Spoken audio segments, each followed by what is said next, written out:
This is the morning after in Belgrade, inquest day, and the first man, the coroner, so to speak, is the England team manager, Mr. Walter Winterbottom. What do you think went wrong yesterday, Walter? Well, there are lots of things go wrong. I think always, and I've said this so often, I get tired of saying it now, we've got to learn to know what the Continental does when he plays abroad, when we come to play him here. First of all, yesterday, I thought that they did twice as much work as our boys. Maybe that was due to the heat, I don't know. But one can always see the way a game's going from the pattern of the half-backs. Our half-backs, two wing halves, were struggling the whole of the game. And yet their half-backs seem to have time to stop our attacks, come away, sweeping away. And of course, in the long run, you don't get into the game. And we suffered badly yesterday.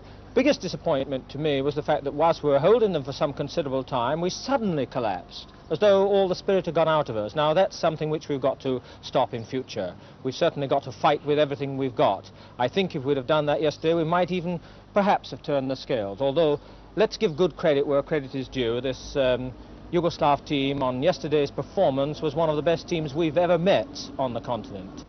Do you think we have any chance of winning in Moscow at all? Well, I've got a feeling myself that we might use now the match in Russia for a time to experiment with some of the untried boys. I don't see why we shouldn't, because we meet Russia again in the World Cup, and it would be a good chance to see what some of the other players who are with us here on tour can do.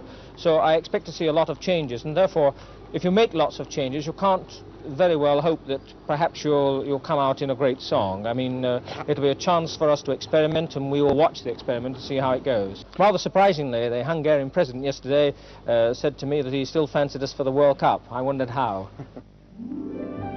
After the inquest, a trip by river steamer down the Danube at Belgrade, and a chance for the team to relax.